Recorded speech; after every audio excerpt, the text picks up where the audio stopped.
Bhairavam movie చాలా neat గా direct చేసే స్టోరీ. ముగ్గురు హీరోలు కూడా ఈక్వల్ ఇంపార్టెన్స్ ఇచ్చాడు. మంచి మనోజ్కి మంచి బేస్ వాయిస్ ఇచ్చాడు. అసలు మనోడు మాట్లాడుతుంటేనే పక్క నుంచి షాక్ అయ్యేలాగా ఉందన్నమాట. హీరో కమ్ వెళ్ళనిచ్చారు మంచి మనోజ్కి. నెంబర్ 1 గా ప్రూవ్ చేసుకున్నాడు.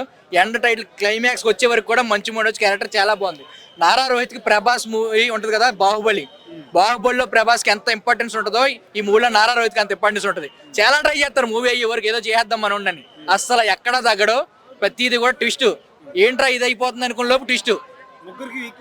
ముగ్గురికి ఈక్వల్ ఇచ్చాడు. క్లైమాక్స్ ఎండ్ టైటిల్ పడే వరకు ఏ హీరోని తగ్గనివ్వలేదు. ముగ్గురికి ఇంట్రడక్షన్ కూడా ఫస్ట్ 10 minutes లో ఇంట్రడక్షన్, సెపరేట్ ఇంట్రడక్షన్. ఏ హీరోకి ఆ హీరో అసలు మంచి రాటుదేలు నాటు బాంబులో చూపించాడు ముగ్గురిని. మంచి రఫ్ అనమాట, మాస్. ఎవరిని క్లాస్ గా చూపించలే, మాస్ గా చూపించాడు. గడ్డంతో కద్దర బట్టలతో మాస్ గా చూపించాడు. ఫైట్లు కూడా అలాగే ఉన్నాయి, నరుక్కోవడాలు కానీ చంపుకోవడాలు కానీ. శంకర్ గారి కూతురు కూడా చాలా అసలు డాన్స్ ఎక్స్పెక్ట్ చేయాలి అసలు అంతలా డాన్స్ చేస్తాను. ప్లస్ పాయింట్ సినిమా అయితే బాగుంది బాయ్. బాగున్నప్పుడు బాయ్కాట్ వాళ్ళు కూడా అర్థం చేసుకుని వాళ్ళు కూడా చూడాలని ఉంటుంది కదా. వాళ్ళు ఏమి ఎంత ట్రెండ్ నడిచినా సినిమా బాగుంటే ఎవరు ఆపరు. జనాలు ఎప్పుడు సినిమా బాగుందని టాక్ వస్తే ఆగరు. సినిమా బాగుంది ఖచ్చితంగా ఒకటి చూస్తాడు, వాడు ఫ్రెండ్ చెప్తాడు, మౌత్ పబ్లిసిటీ వెళ్ళిపోతుంది మన నీలోఫర్ లాగా. సాంగ్స్ 3 సాంగ్స్ కూడా వినడానికి చాలా అందంగా ఉన్నాయి. డ్యాన్స్ నీట్ గా పెట్టాడు. అసలు ఆ బెల్లంకొండ శ్రీనివాస్ అంతలా డ్యాన్స్ చేస్తాడని ఎవరు ఎక్స్పెక్ట్ చేయరు. ఎందుకంటే డ్యాన్స్ బాగా చేశాడు. శంకర్ కూతురు డామినేట్ చేద్దాం అనుకున్నా కానీ ఈక్వల్ గా చేశాడు. డ్యాన్స్ బాగుంది, ఎక్కడ తగ్గనివ్వలే. 5కి 4 ఇవ్వచ్చు పోయా, 10కి 8 ఇవ్వచ్చు. ఆడైతే ఎక్కడ తగ్గనివ్వలే. డైరెక్టర్ దేవుడు నిజంగా ఎక్కడా తగ్గనివ్వలే. ఎండ్ టైటిల్ వరకు ఇదేంట్రా ఇలా తీసాడు, ఇక్కడ లాగ్ వచ్చింది ఏంటి, ఏం లేదు. ఇంటర్వెల్ బయటకు వచ్చేటప్పుడు ఒక సాటిస్ఫాక్షన్ ఉంది, బాగా తీసాడని.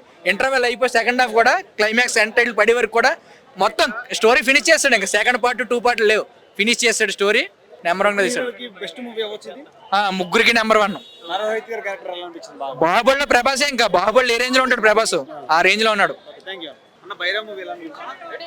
బాగాలేదండి,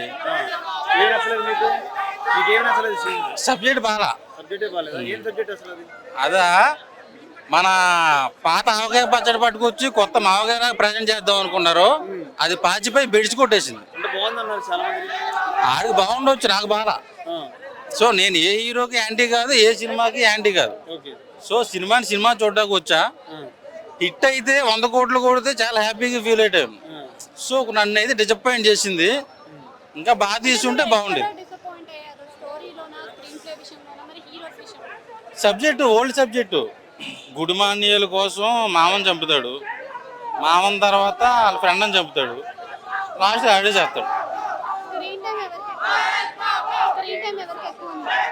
స్క్రీన్ టైం వచ్చేసి మన బెల్లంకొండ శ్రీనివాస్ ఎక్కువ, ఆయనే హైలైట్ చేశారు.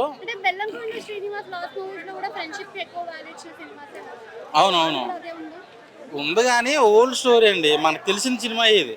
ఒక 20 సినిమాలు ఉన్న కథే సినిమా. ముగ్గురు హీరోలు కలిసి బాక్స్ ఆఫీస్ బద్దలు కొట్టిరు కాక. కుంకుమ పూసుకొని వచ్చేస్తే కుంకుమ మీద పడితే ఒక్కసారిగా దేవుని అవతారం ఎత్తినప్పుడు పూనకాలు ఎట్లా వస్తాయో బెల్లంకొండ శ్రీనివాస్కి అటువంటి అవతారం వచ్చేసింది అనమాట. పూనకాలు అనమాట. మనోడు ఎగిరెగిరి గాల్లో ఎగిరి కొడసంటే అసలు ఇక ఆయన ఇంత వైలెన్స్ అవసరం అనిపించింది. కానీ ఎందుకంటే ఒక కుటుంబాన్ని, ఒక మనిషిని, ఒక ప్రాంతాల్లో కొన్ని అన్యాయాలు జరుగుతుంటే, గుళ్ళకు సంబంధించిన అన్యాయాలు జరుగుతుంటే, రాజకీయ నాయకులు దోసుకోవడానికి ప్రయత్నాలు చేస్తుంటే ఆ టైంలో ఊర్లో ఉండే వాళ్ళు రక్షించాలనుకుంటారు చూసినావా, వాళ్ళని భక్షించే వాళ్ళు ఉంటారు చూసినావా, ఆ భక్షించే వాళ్ళని కూడా భక్షించేసి రక్షించాలనుకున్నాడు ఒకడు ఉంటాడు, రామ లక్ష్మణుడికి ఆంజనేయులు లాగా. అలా మన బెల్లంకొండ శ్రీనివాస్ పాత్ర అద్భుతం అనిపించేస్తుంది. నిజంగా కిర్రాకున్నది. మనవాడి సినిమా క్లైమాక్స్కి వచ్చేసరికి బెల్లంకొండ శ్రీనివాస్ టోటల్గా హైలైట్ అయిపోతాడు. ప్రతి హీరో పాత్ర చాలా బాగా అనిపించేస్తుంది. మంచి మనసు ముగ్గురికి బ్యాకప్ అంటారుగా. మళ్ళీ రిటర్న్ వచ్చాడా, మళ్ళీ హీరో ఎక్కడ కనపడకుండా పోయిండంటారుగా, మళ్ళీ రిటర్న్ వచ్చారు, మళ్ళీ కనపడతారు. ఇక కనుక వీళ్ళు కంటిన్యూగా మళ్ళీ ముగ్గురు కలిసి తీసుకుంటా పోయినా కానీ సినిమాలు బ్లాక్ బస్టర్ అవుతాయి. అలాగే యాష్ టాక్ బ్యాకట్ ఏదో అంటున్నారు, అవన్నీ ఏం పని చేయవు కాక. సినిమా అయితే బాగుంది, ప్రతి ఒక్కరికి నచ్చుతుంది సినిమా. మూవీ హైలైట్స్ అంటే క్లైమాక్స్, వాళ్ళు ప్రీ క్లైమాక్స్ అంటే ఇంటర్వ్యూల ముందు వచ్చే సీన్ కూడా చాలా బాగా అనిపించింది. ఒక్కసారిగా ట్విస్ట్ అనిపించింది. ఇదేంట్రా బాబు క్లైమాక్స్ లో రావాల్సిన విషయం ఇంటర్వ్యూలో వచ్చింది అనుకుంటారు. సో క్లైమాక్స్ లో ఇంకా ఎటువంటి ఎలివేషన్స్ ఉంది, ఆ క్లైమాక్స్ లో వచ్చే 5-10 నిమిషాలు పావుగంట ఎంత అద్భుతంగా ఉంటుందని చూపించడానికి ఇంటర్వ్యూలో బాగా అనిపించింది. శంకర్ కూతురు లాగా అనిపించలేదు నాకు. ఒక పల్లెటూరు, మన తెలుగు అమ్మాయి, పల్లెటూరు అమ్మాయి లాగా అనిపించింది. అందం అందం అందం అంత అందంగా ఉన్న అమ్మాయిలు మల్టీ టాలెంటెడ్ ఉన్న అమ్మాయి మన తెలుగు సినిమాలకు పనికి వస్తుంది అనుకున్నారుగా. ఖచ్చితంగా తెలుగు సినిమా అమ్మాయి లాగా అనిపించింది. ఈ యాసలో మాట్లాడింది, పర్ఫెక్ట్ గా ఉంది. ఎక్కడ ఆమెను గ్లామరస్ హీరోయిన్ గా ఏదో రొమాంటిక్ గా సెక్సీగా చూపించారు, ఎక్కడ చూపించారు, పక్కా పల్లెటూరు అమ్మాయి లాగా చూపించారు. చాలా బాగా చేసింది. డామినేషన్ ఏం లేదు, ముగ్గురు పాత్రలు చాలా బాగా అనిపించింది. ప్రతి హీరో అభిమానులు ఈ సినిమా చూడాలి, ఖచ్చితంగా చూడొచ్చు. ఒకరు తగ్గించడానికి అని ఏం లేదు. సో ముగ్గురికి పాత్రలు బాగా ఉంది. అయితే క్లైమాక్స్ వచ్చేసరికి బెల్లం కూడా సినిమా శైలి వెయిట్ అయిపోతాడు. టోటల్ సినిమా మొత్తం క్లైమాక్స్ వచ్చేసరికి మనోడిగా గాల్లో ఎగిరేసి కొట్టే సన్నివేశాలు, ఆ త్రిశూలంతో పొడిచే సన్నివేశాలు అయితే గూస్ బంప్స్ అనమాట. ఖచ్చితంగా కంబ్యాక్. డివోషన్ సాంగ్స్ వస్తాయి, కొన్ని ఫైటింగ్ సన్నివేశాలు జరిగేటప్పుడు మాత్రం చాలా అద్భుతంగా ఉంటుంది. సేమ్ టైం సాంగ్స్ ఉన్నాయి కదా, మస్తు అనిపించేస్తాయి. కాకపోతే వైలెన్స్ వల్ల చిన్నపిల్లలు భయపడతారు. ఒంటరిగా చూడొద్దు, ఫ్యామిలీతో చూడాలని కోరుకుంటారా. విత్ ఫ్యామిలీ ఎమోషనల్ డ్రామా చాలా బాగా కనెక్ట్ అవుతారు. ప్రతి సన్నివేశం చాలా బాగా అనిపిస్తుంది, ప్రతి ఎలివేషన్ బాగా అనిపిస్తుంది, ప్రతి సాంగ్ బాగా అనిపించేస్తుంది. ఇక డివోషనల్ సాంగ్స్ అయితే కిర్రాక్ అనిపిస్తాయి. భైరవం 3 అక్షరాలు, ముగ్గురు హీరోలు దద్దరలో చేశారు. Thank you very much. మంచిగా అనిపించిందండి. సో అంటే ఇంటర్వెల్ సీన్ కోసం అయితే చూడొచ్చు, ఎందుకంటే సినిమా నెక్స్ట్ లెవెల్ అసలు. ఎలా అంటే స్టోరీ లైన్ తగ్గట్టు ఫైట్ సీన్స్ పెట్టారు. సో బీజిఎం బాగుంది. So great movie. Manchu Manoj గారి క్యారెక్టర్ అయితే చాలా నచ్చిందండి.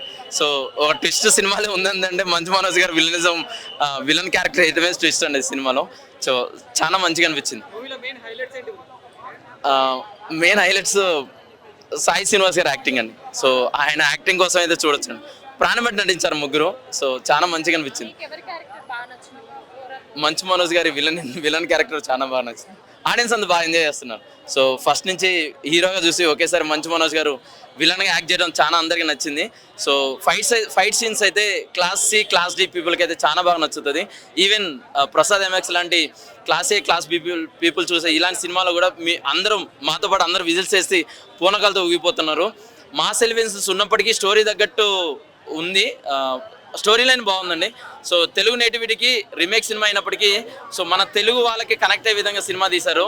సో నారా రోహిత్ గారికి, మంచు మనోజ్ గారికి, బెల్లంకొండ సాయి శ్రీనివాస్ గారు, మీరు ప్రాణం పెట్టి చాలా హార్డ్ వర్క్ చేసి మీరు ఎంత టైం స్పెండ్ చేస్తారో ఆ రిజల్ట్స్ ఈ ప్రసాద్ ఎంఎక్స్లో అంటే ఆడియన్స్ వాళ్ళ కళ్ళలో చూడొచ్చు. Congratulations to all. So cinema అయితే బాగుంది. ఫ్యామిలీ ఆడియన్స్ అంతా తప్పక వచ్చి చూడండి. నలుగురికి చెప్పండి, సినిమా అయితే బాగుంది. 3.5 అన్న, నేను ఇప్పుడే భైరవం అనే సినిమా చూసి వస్తున్నా భయ్య. మార్నింగ్ షో ఎలా ఉంటుందా అయిందా అని చెప్పేసి. కానీ ఈ మూవీ చూసిన తర్వాత నాకు ఓవరాల్గా అర్థమైంది ఏంటంటే, మంచు మనోజ్ గారు లేకపోతే ఈ సినిమా భైరవం అనే సినిమానే లేదు భయ్య. ఎందుకనంటే ఆఫ్టర్ 8 years తర్వాత ఒక మంచి స్ట్రాంగ్ కంబ్యాక్ని తీసుకొని వచ్చారు. అసలు ఏం చూపెట్టారు భయ్య ఓవరాల్గా మూవీ మొత్తంలో. ఒక విలన్ రోల్ అంటే విలన్ కాదు, దాన్ని మించిపోయే లెవెల్లో క్రూరత్వమైన యాక్టింగ్ భయ్య. అసలు ఎవరు కూడా ఊహించలేదు. బ్యాక్గ్రౌండ్ స్కోర్, మ్యూజిక్ పరంగా చూసుకున్న, సాంగ్స్ పరంగా చూసుకున్న, డైలాగ్ డెలివరీ పరంగా చూసుకున్న, యాక్షన్ సీన్స్, ఫైట్స్ పరంగా చూసుకుంటే భయ్య ఇలాంటి ఫైట్ సీన్స్ చూడాలంటే అసలు మామూలుగా బోయపాటిని కూడా మించిపోయి బోయపాటిని డామినేట్ చేసే మించిపోయే రేంజ్లో తీసిరు భయ్య మూవీని. అసలు హైలైట్స్ స్టోరీ పరంగా చూసుకుంటే ఏంటంటే భయ్య స్టోరీ కూడా బాగానే ఉంది భయ్య. ఓవరాల్గా ఏంటంటే లాస్ట్కి ఇచ్చిన మెసేజ్ ఏంటంటే నెక్స్ట్ అప్కమింగ్ జనరేషన్ అయినా సరే మనందరం కలిసి ఉంటామని చెప్పి ఒకటి నాకు మాట ఇరా అని చెప్పిన ఒక్క డైలాగు నిజంగా చాలా ఎమోషనల్ అనిపించింది భయ్య.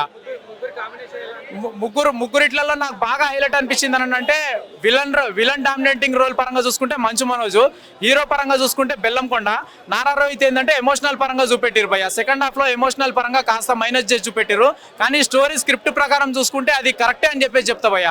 కానీ లాస్ట్ క్లైమాక్స్ సీన్లో బెల్లంకొండకు పూనకం వచ్చే ఫైట్ సీన్ మాత్రం నిజంగా ఊర్ర మాస్ లెవెల్ భయ్య. ఏంటంటే ఆ థియేటర్లో మొత్తం దద్దరిల్లిపోయింది ఆన్ స్క్రీన్ మీద మొత్తం. అసలు బ్యాక్గ్రౌండ్ మెసేజ్ కూడా ఇచ్చారు భయ్య, మంచి మెసేజ్ కూడా ఇచ్చారు. మంచి స్ట్రాంగ్ మెసేజ్ కూడా వచ్చింది. ఇంటర్వెల్ ఫైట్ సీన్ మాత్రం తోపు భయ్య. ఇంకా మూడు హీరోలని మల్టీ స్టార్ లెవెల్లో ఎక్కడ కూడా తగ్గనీయకుండా ఒక మంచి ఫైటింగ్ సీన్ కూడా పెట్టారు. అండ్ సాంగ్స్ కూడా బాగున్నాయి భయ్య. ఓవరాల్గా ఎక్కడ కూడా ఆడియన్స్ అయితే 1% అయితే డిసప్పాయింట్. అదితి శంకర్ గారి పర్ఫార్మెన్స్ కూడా బాగుంది భయ్య, సూపర్. కానీ ట్విస్ట్లు ఉన్నాయి భయ్య. ఇంటర్వెల్ బ్యాంగ్ ఒకటి ట్విస్ట్ పెట్టారు. ఇంటర్వెల్ తర్వాత ఆఫ్టర్ 20 minutes తర్వాత కూడా ఒక ట్విస్ట్ పెట్టారు. అండ్ లాస్ట్ క్లైమాక్స్ కి బిఫోర్ ఏంటంటే మంచు మనోజ్ కి కాస్త డామినెంట్ ఆయనకి ఎదురెళ్లే లెవెల్లో ఒక ట్విస్ట్ కూడా పెట్టారు భయ్య. బెల్లంకొండకి మంచు మనోజ్ కి ఇద్దరికి మధ్యలో ఎదురెళ్ళి ఏంటంటే ఫైటింగ్ సీన్స్, మామూలుగా దమ్కి ఇచ్చే సీన్స్ కూడా పెట్టారు. నిజంగా ఓవరాల్ గా మాత్రం మూవీ అయితే బాగుంది భయ్య. ఆడియన్స్ అయితే ఎవరు కూడా 1% డిసప్పాయింట్ అవ్వడానికి వీల్లేదు. ఈ వీక్ లో రిలీజ్ అయిన సినిమాలలో one of the biggest blockbuster హిట్టే అన్న. థ్యాంక్ యూ అన్న.